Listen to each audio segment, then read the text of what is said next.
to another Real Talk reaction. This one's for Parks and Recreation, Season 6, Episode number 11. Hey, did you like and subscribe and hit the notification bell, or you just watching us randomly? Alright, if you did, make sure you impress the algorithm while you're doing it. It helps. Okay. A couple comments from episode 10, starting with executive producer Faye, who says, great reaction. I grew up in England but moved to the U.S. when I was 12, and jet lag was terrible whenever my family went to visit grandparents and aunts, etc. I also did study abroad in Japan, which brought on other jet lag problems, so can sympathize with Andy. Big facts. We both had jet lag. Yeah. I'm so grateful to RJ for saying that about the episode getting better in the last third, because I was a little bored by the first 2/3 and I kept trying to question whether something was wrong with me or I wasn't enjoying it. But then once Leslie gets the reset on her outlook, it was like the episode got a restart too, and that same magic came into all parts of it. I think that Tom being a business liaison, or whatever he called himself, is perfect for him. Also with the whole Lenny thing, I thought to myself that Gary is probably the character I'd third most like to have lunch with. Maybe that's an unpopular opinion, but I'd definitely love to be his friend. Number 2 for me would be Ingrid, because I'm in love with all parts of her. Who I'd most like to eat imaginary lunch with, though? Donna. I think that everyone wants to eat imaginary lunch with Donna at least once in their imaginary lives. Anyway, thank you for your reaction. People need to go out there or tell their non-imaginary friends to watch RTR and give them all the non-imaginary likes and subscribe. There you go. Appreciate the support. All right. Executive producer JoJo says this was the 100th episode. Sad fact, the Ben and Leslie lock was stolen from Paris Bridge in 2014. Oh, that is sad. Then the city removed all the locks in 2018 because I guess it was getting overcrowded and making the area less pleasant with crowds, etc. Great reaction. I haven't rewatched this one as many times as some others, probably because of the low energy first 2/3 that you guys noticed. But what a great ending. That was a nice rewatch. Also, this was indeed around the time of Anthony Weiner's scandal. If you recall, he used the name Carlos Danger in his adult messaging, hence the parody of Dex Hart having goofy pseudonyms, including Anthony Weiner, which sounds like a made-up sex chat name to begin with. Yeah, big facts. Thanks for the clarification, though. Yeah, that makes sense. Alright, Joey comes through to say Michael Schur, one of the creators of Parks and Rec, makes a cameo towards the end of the episode. He sat beside Leslie and Ben when they dine al fresco in Paris. Oh, I didn't see that at all. That was a nice touch to me. Loving your reactions, as always. Well, thank you. My last comment is from executive producer Melanie, who says, this is one of my favorite episodes. I was dying for you to see this when y'all were talking about how her going back to the parks department was a step down.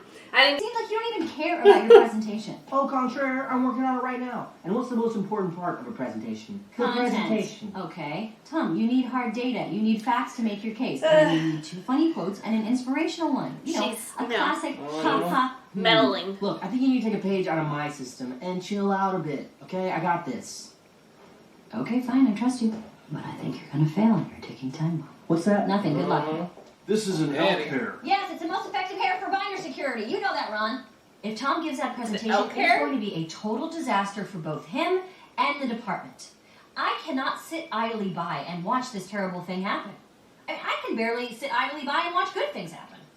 We've got a couple of customs agents coming down from the border, and they are not. Is this a prank? Yeah, I never break the law. I've never even jaywalked. Never. I mean, everyone does it sometimes. Just add that to the charges. Well, yeah, hit on your prints. Seems as you're wanted for tax fraud in Colorado. What? I've never even been to Colorado. I mean, I had a layover in Denver once. Hey, you can't keep your story straight, can you? Come on. Here come the customs guys now. Fellas, he's all yours. Whoa! You're pranked! You guys see the stupid look on your face. Check this out. I took a picture. Classic! You seem a little uptight. Thought we'd have some fun with our new boss. Wow, you got me. Good one. Making me think I was gonna die in federal prison. And die in federal prison. You scamps. He was scared too. I know you're thinking about retiring, and I am here to ask you to reconsider. What do you say? Keep that Lafayette Park stand open, pumping out the stew like you do? I don't know. I'm looking forward to spending time with my wife, working on some new hobbies. I was thinking about getting into bisques. Stu, you have been a staple in the Parks Department system for years. What is she doing? Retirement is for the birds. You're going to be so bored. I'm going to say this because you need to hear it. Screw bisque. That makes a lot of sense. Yeah.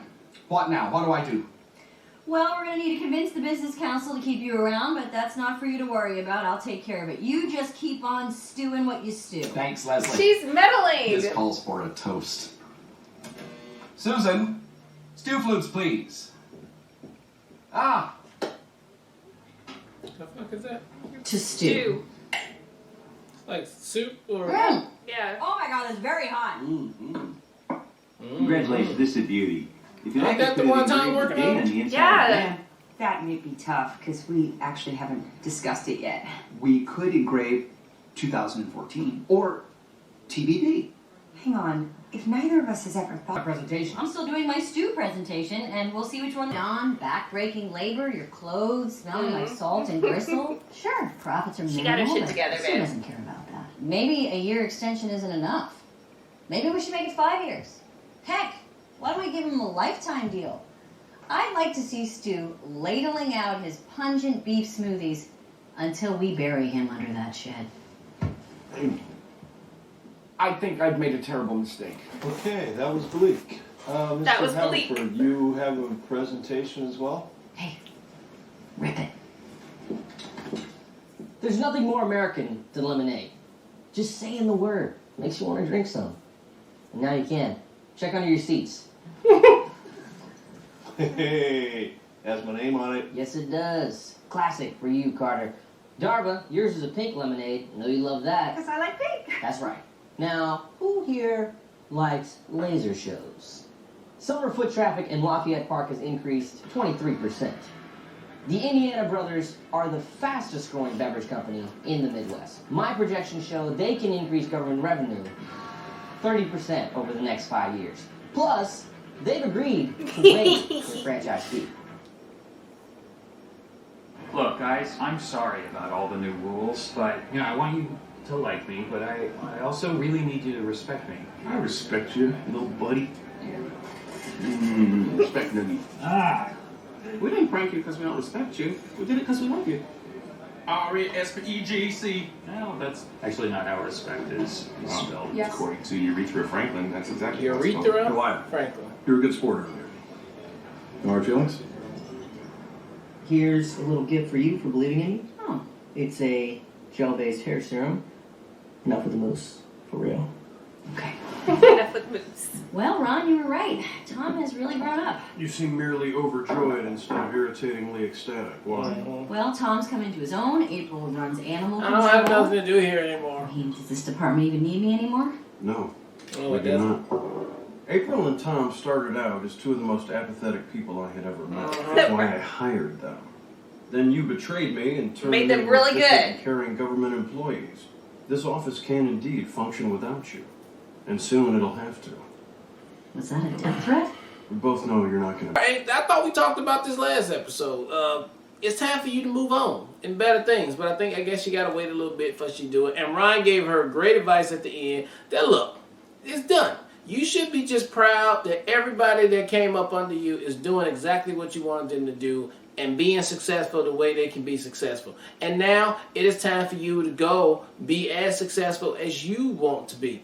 So I like that at the end for him doing that to her, because she needs to have that dose of realization right there. Because yeah, her time is come and gone. You need to go ahead and move on. I mean, that's essentially what it was. Yeah. And I'm glad we got to that part on there, because at first I was like, this can't be. You can't keep doing this every day. We're gonna be doing this. So good. I'm glad that that's done with. Being the city manager, yeah, he gonna have to just. I get what he's trying to do on both hands on there, but yeah, he gonna have to step back a little easier on it. Go ahead and establish some boundaries, and then yeah. But him trying to damn put a prank on somebody, he can't do it. It's not in his wheelhouse. I did like the way he thought about it though, what he was gonna do. That was all over Andy. the top. That was Andy. Oh, it's probably Andy. Yeah. That was 100% Andy. And him trying to damn pretend like, hey, nah, it's all cool. Good. That was funny. I like that part on there for real. And I love Tom coming through and holding it down, killing the presentation, and making it do what it do. Chris and Ann's part though, I mean, look, they about to be done, so this was just them just getting ready to get up out and go ahead and be gone. But other than that, I thought the episode was all right. I'm glad that we passed that with Leslie right now. Now we can move on to the next one. Yeah, I agree. I think I was frustrated with Leslie too. I was like, girl, get it together. But I think, as always, Ron comes through and holds her accountable and tells her what she needs to hear, and she received it, and she ultimately got to the point that she needed to get to support Tom in the end. I thought that was a really good moment, and Tom coming through and killing it, and like Leslie just smiling super hard. I just thought it was adorable. So I'm so proud of Tom and the progression he has had as a character. Like, I really like what they've done with his character. April too, but this was just another great Tom moment. So I really appreciated that. I loved everything about Ben not being able to handle the pranks, from being pranked himself. He was like low-key about to die. And then even more so the stress of actually trying to execute on a prank, and he's sweaty and like it's just so aligned with his character. They do such a great job of keeping him in his lane in the ways that they introduce other things that you're like, that makes sense. That's exactly how Ben would react in this situation. I love that so much. So that was definitely a highlight as well. And then for the Chris and Ann part, I agree. It was just like cutesy things until they leave. Is that what I feel like they're doing? It doesn't have like a huge impact, but it makes sense as far as progressing them to their going out of the show, I guess. But overall, good. Oh, and then Ron's, that was the most hilarious part, was at the end, the Employee of the Month. That was so freaking hilarious and so over the top and so Ron, and I loved it every second of that. Another great episode. Can't wait for the next one. All right, well, look, thank you guys again for watching another Real Talk reaction for Parks and Rec 611. And until next time, people, peace.